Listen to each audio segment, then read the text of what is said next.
늦가을 혹은 초겨울, 우리가 듣는 소리는 처연한 바여름들입니다.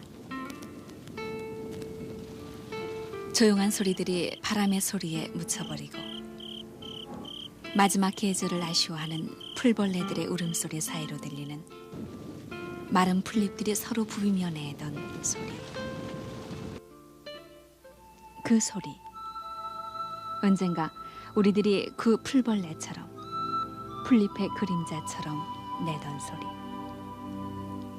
땔감 구하러 산에 오르면서 허기 채우러 솔껍질 떼러가면서 소목이러 논두렁 걸으면서 삐삐 처량한 소리를 내던 우리들의 풀피리 소리. 무언가 읊조리고 노래하고 싶던 시절. 봄의 버들피리, 여름의 보리피리는 잘도 우리들의 소리를 내줬지만 풀잎마저 말라버린 가을, 그 소리마저 낼 수 없었던 사연이 쌓여 지금 우리의 중년들을 음치로 만든 그때.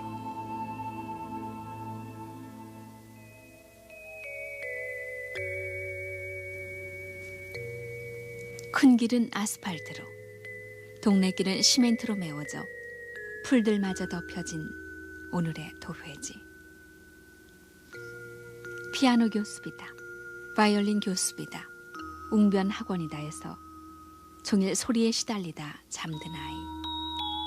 그리고 48 혼합세 그래파스에 오히려 색약이 된 듯한 오늘의 아이들에게 석필로 맨 땅에 그림을 그리며 7빛 선연한 무지개 색만 그리워하던 우리의 크레용 시대는 풀피리를 불며 하모니카와 풍금이 내던 보잘것없는 소리를 듣던 우리 소년기의 가난과 함께 이제 전설이 돼가고 있습니다. 가난의 색으로, 궁핍의 소리로 얼룩졌던 그때 우리의 그 모습을 아십니까?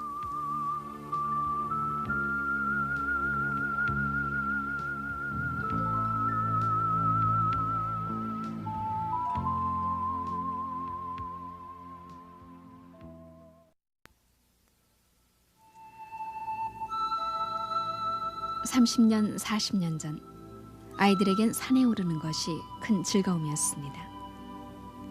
보리밥 한 그릇 마음 놓고 먹을 수 없었던 그때, 산에 가면 소나무 껍질을 벗겨 굶주린 배를 채울 수 있었고, 도토리도 따고 재수가 좋은 날은 굵은 알밤도 따낼 수 있었습니다. 입안에 넣을 것이 없어 심심하면 풀잎을 따내 입에 물고 풀피리를 불었습니다. 풀잎을 반으로 접어 입술로 쪽쪽거리며 빨아들이면 소프라노의 기묘한 파열음이 새나왔습니다. 하지만 아무리 배에 힘을 주고 노랫소리를 내려 해도 메마른 입술만 이내 갈라지고 부르틀 뿐 노랫소리는 나오지 않았습니다. 몇 번 불지도 않아 풀잎이 찢어지고 숨이 가빠 야윈 가슴을 헐떡여야만 했습니다. 봄이면 여린 버들가지를 꺾어 버들피리도 불고, 새파란 보리 줄기를 잘라 보리피리도 만들어 불었지만 요즘 같은 늦가을엔 풀잎마저 말라붙어 아이들은 바람소리 듣는 일이 고작이었습니다. 음울한 바람소리. 아이들의 음감은 마이너 단조일 수밖에 없었습니다. 제대로 된 악기 하나 가질 수 없었던 시절, 무언가 읊고 노래하고 싶었던 시절, 그 갈증을 다소나마 채워준 것은 학교 음악 시간이었습니다. 풍금이라야 학교에 한 대뿐이어서 음악 시간이 되면 아이들은 우르르 옆 교실로 물러가 풍금을 옮겨왔습니다. 이 교실 저 교실로 끌려다니느라 칠이 벗겨지고 상처투성이었던 낡은 풍금. 그 풍금은 털털거리는 고물 자동차처럼 발판을 굴려 모은 바람을 쏟으며 처량한 소리를 냈습니다. 하지만 아이들에겐 발판을 쉴 새 없이 구르면서 건반을 누르기만 하면 반달, 고향의 봄, 오빠 생각의 멜로디가 흘러나오는 그 나무 상자가 그렇게 신기할 수가 없었습니다. 여러간이 한두 대 있어봤던들 날아가서 이 교실에서 저 교실로 옮기다가 어린 학생이 힘겨워해서 겨우 옮겨놓고 보면은 듣는 소리는 삑삑거리고 이상한 소리가 들릴 때도 많았어요. 그 다음에 그 중에서 혹시 어떤 학생이 음악에 대해서 소질이 있어서 몰래 풍금을 연주하다가 그 소리를 듣고 쫓아오시는 선생님에게 뺨을 만든 적도 있었습니다. 해방 직후에는 음악의 수준이 낮아서 오늘날 합창처럼 어떤 선생님이 취미 갖고 있는 선생님이 합창을 학예회 때 발표하면은 듣는 관중이 왜 저 소리가 맞지 않느냐고 저 무슨 소리가 저러냐고 오히려 관중이 우수교사를 나무라는 그런 때도 있었습니다.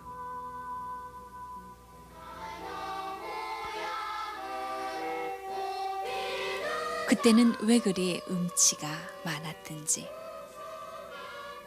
음정을 잃어버린 아이들은 흘깃흘깃 옆 아이들의 입모양만 보고 앵무새처럼 그저 따라 소리만 내곤 했습니다. 그리고 뭔가 합쳐서 소리를 내고 싶은 생각에 굵은 철사를 구부려 만든 칭칭이와 나무 조각을 고무줄로 꿰어놓은 딱딱이 그리고 채바퀴로 만든 찰차리를 신바람 나게 쳐댔습니다. 그마저 없는 아이들은 손바닥이 벌겋게 부어오르도록 손뼉을 치고 발을 구르며 책상을 두드렸습니다. 대장간 망치소리 같은 불협화음이 교실을 가득 메웠습니다. 변변히 먹을 것 입을 것 없는 형편에 창의력이니 정서 교육이니 하는 단어들은 먼 훗날의 얘기일 뿐이었습니다. 미술 시간이라고 해서 조금 더 나을 것은 없었습니다. 선생님은 우리 집을 그리라면서 칠판에 초가집이며 할아버지, 아버지, 닭, 기차 그리고 마을 앞 복미산을 그려놓았습니다. 아이들은 생각할 겨를도 없이 지프로 만들어 색이 누래 말동색처럼 보인다 해서 붙여진 누런 마분지나 도화지 아니면 공책 뒷장을 찢어 몽당 연필을 침을 칠해가며 호호 불어 칠판 그림을 옮겨 그립니다. 쓰러져가는 초가집 옆에는 멀쑥이 키만 자란 미료나무가 서 있고 팥뿌리처럼 늙은 할아버지나 매일 새벽에 나가 저녁에 돌아오는 아버지의 수심에 가득 찬 얼굴이 있었습니다. 꿈 많고 호기심 많은 10살 나이에 아이들은 숙명처럼 피할 수 없는 가난만 그릴 수밖에 없었습니다. 파라핀에 알료를 섞어 만든 그 조악한 크레용. 지금 아이들은 24가지 색이니 48가지니의 색의 크레팟을 쓰고 있지만 그때는 6가지 색깔의 크레용도 귀해서 한 반에 2서너 명만이 갖고 있을 뿐이었습니다. 그래서 미술 시간은 이 책상 저 책상을 기웃거리며 크레용을 빼앗다시피 빌려오는 아이들로 소란스러웠고 원색의 생활 환경이 거의 없었던 때여서 빨간색, 노란색의 크레용은 자주 달아 언제나 몽당 크레용이었습니다.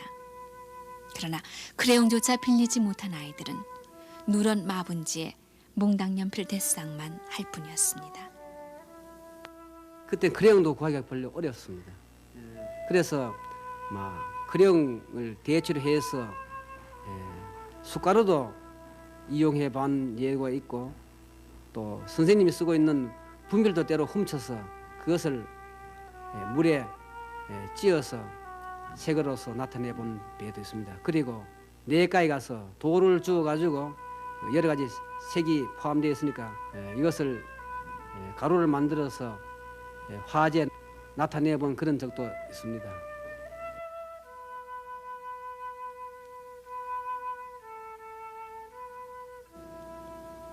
그나마 크레용도 툭 하면 부러지고 종이장을 찢기가 일쑤였습니다.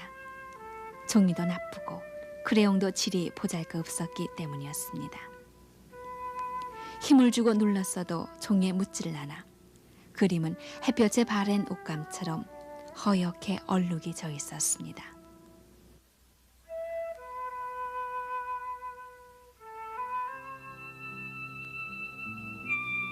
학교에서 돌아오면 아이들은 양지 바른 동네 마당에 모입니다.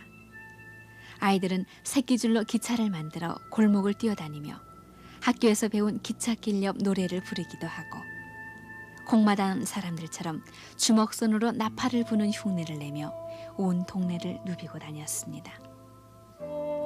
그림을 그리고 싶으면 땅바닥에 하얀 석필로 그어댔습니다. 무서운 선생님의 얼굴도 미운 짝의 얼굴도 그렸습니다. 동네 마당은 분칠을 한 듯 석필 장난으로 하얗게 뒤덮였고 바람벽은 낙서로 성할 날이 없었습니다. 그때 아이들의 그림과 노래는 그렇게 시작되고 끝이 났습니다. 그러나 동네 마당에 서울간 삼촌이 보냈다는 번쩍이는 하모니카를 힘껏 뽐내며 한 아이가 나타납니다. 아이들은 모두 그 아이의 팔에 매달려 한 입만 불어보자며 아우성 쳤습니다. 겨우 한 입씩 불고 나면 어찌나 서운한지 하모니카를 도로 빼앗아 달아나는 아이의 뒤를 졸졸 따라다녔습니다. 하모니카나 실컷 불어봤으면. 하모니카가 원이 된 아이들은 알맹이가 새까맣게 말라버린 씨 옥수수를 입에 물고 하모니카 부는 흉내를 냈습니다. 삼촌이 보내준 하모니카를 든 아이는 동네 친구들을 따돌린 뒤 마을 앞 개울가에 쭈그리고 앉아 하모니카를 닦고 또 어루만지며 종일토록 불어댔습니다. 입가가 찢어질 듯 아프고 숨이 가빴지만 하모니카에선 샘물처럼 소리가 솔솔 흘러나왔습니다. 그러나 하모니카 소리는 우리의 음악은 아니었습니다. 가락이나 박자, 음색, 화성 등 그 어느 요소도 제대로 갖춘 것이 없는 단지 우리의 소리통에 불과했습니다. 어머니들은 우리들에게 음악 공부를 시키려 하지 않았습니다. 음악은 결국 배고픈 치거리밖엔 아무것도 아니라는 어머니들의 생각 때문이었습니다.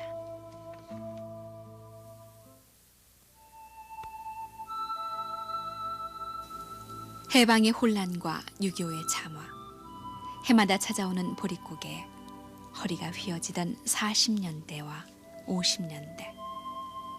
음악가와 미술가에겐 풍각장이 환장이라는 비아ҥ거림이 그리고 가난이 멍해처럼 따라다녔습니다. 예술을 한다는 것, 그것은 참혹한 고행이었습니다. 그림 그린다는 사람들은 대체로 조금씩 미친 사람들이기 때문에 좀 더한 사람들이니까 그냥 닥치는 대로 있는 거 가지고 그리는 거죠. 그 당시에는 재료라는 것이 목탄밖에 없었죠. 목탄은 우리가 이 버드나무를 구워서 숯검댕이를 만들어서 그리는데 그 대쌍이라고 그러는데 대쌍을 하는 종이가 따로 있습니다. 목탄지라는 것이. 근데 물론 목탄지가 없고 지물포에서 좀 거칠거칠한 종이를 사다가 그랬죠.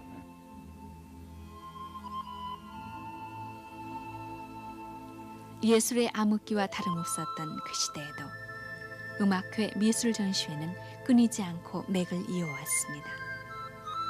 악기를 만질 줄 아는 사람들이 모여 연주회를 열고 삶과 예술을 꾸려나가기 위한 전시회가 여기저기서 열렸습니다. 1949년 11월 유교가 나기 직전 우리나라 첫 번째 국전이 열렸는가 하면 휴전이 된 1953년에는 전봉초의 첼로 독주회가 열려 전쟁으로 허지러진 사람들을 끌어모아 비로소 음악의 소리를 듣게 했습니다. 그러나 음악과 미술은 하루하루 연명하기에 바쁜 보통 사람들과는 너무나 멀리 떨어져 있었습니다. 50년대 어느 해 통계로는 춘천에 있는 피아노가 고작 석 대였다고 할 정도였으니까 말입니다. 1956년 그때 피아노 한 대 값이 80만 원, 쌀 60가마 값이었고 그 돈이면 번듯한 집 한 채를 살 수 있었습니다. 이 무렵에 혜성같이 나타난 꼬마 피아니스트 한동일은 이 땅을 온통 피아노의 열기로 들뜨게 했습니다. 지금이야 일반 상식으로라도 알고 있는 피아노의 거장 라흐마니노프의 이름도 들어본 적이 없던 한동일이 54년 11살의 나이로 미국으로 건너가 뉴욕 카네기 홀에서 데뷔한 데 이어 세계적인 콩쿠르 대회를 휩쓸었습니다. 한동일의 얘기는 전쟁으로 지친 사람들의 마음에 뭔가 하고 싶은 생각을 일게 했습니다. 뭐 라흐마니노프나 프로코피프 같은 그런 작곡가 있는지도 몰랐어요. 제 시대에는. 그래서 아무튼 그런 상태에서 저희 아버님이 저를 데리고 여기 와서 한 시간, 저기 와서 1시간 연습하고 할 적에 밥도 제대로 못 먹고 겨울에 우리가 너무나 추워가지고는 피아노를 한다 하면서 손이 다 갈라지고 장갑도 제대로 없고. 천재 피아니스트. 사람들은 먹성 입성을 제치고 너도 나도 앞을 다퉈 아들 딸들을 천재 피아니스트로 만들기 위해 값비싼 피아노를 마련하는 것이 꿈이었습니다. 그러나 막상 피아노 공장에서는 하루 한 대의 피아노를 만들기에도 벅찬 실정이었습니다. 그 당시는 우리가 피아노를 만드는 데 있어서 주 골격이 되는 것은 외국에서 수입을 해다가 외장하고 건반만을 우리가 가공해서 만들어 붙였습니다. 그때 한 30여 명이 하루에 한 대를 못 만들었습니다.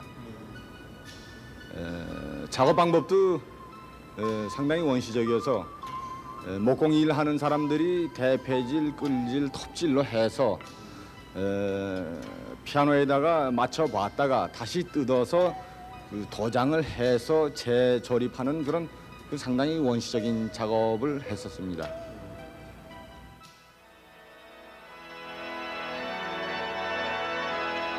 천둥이 치듯 8,098개의 파이프에서 울려나오는 장중한 파이프 오르간 소리.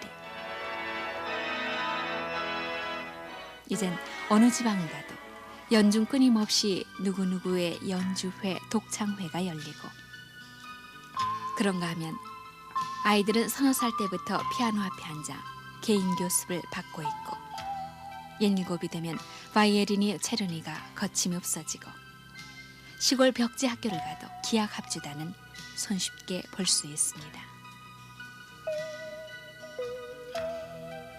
30년 전 장롱을 짜듯 대패질을 해서 만들던 피아노는 이제 한 해 8만 대씩이 외국에 팔려나가 질과 양에서 세계 수출 1위국으로 올라섰습니다.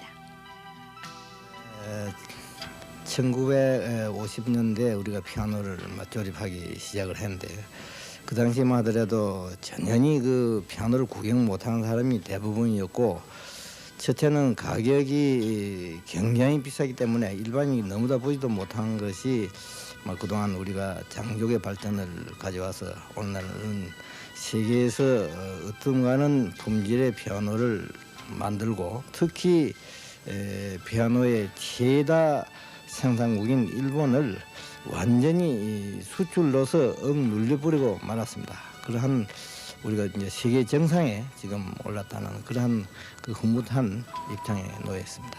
이제 피아노를 이제 연습을 시작할 적에 어떻게 보면 아주 험악한 사막이라고 볼 수 있지요. 그런 시대를 생각해 보면은 지금 현재에 있는 그 한국 학생들 지금 얼마나 그런 평화스러운 그런 환경에서 얼마나 아주 경제적으로도 그렇고 문화면으로 아주 부자 같은 그런 생활하는지 몰라요.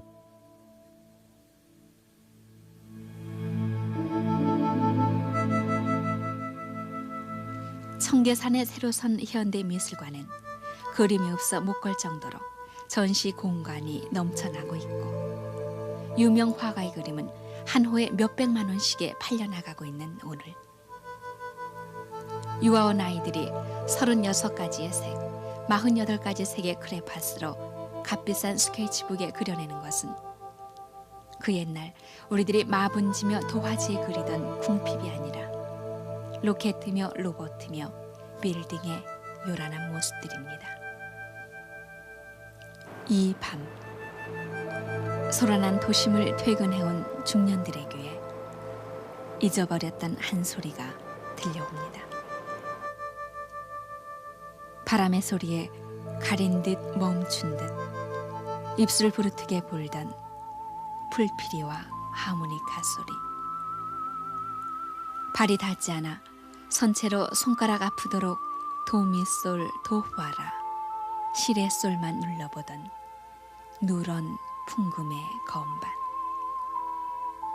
그러나 마분지 도화지에 손끝에 묻어나도록 눌러칠하던 몽당 크레용의 기억과 함께 그 아픈 소리들은 밤늦게 이웃집에서 들려오는 피아노 레슨 소리에 쫓겨 어디론가 사라집니다.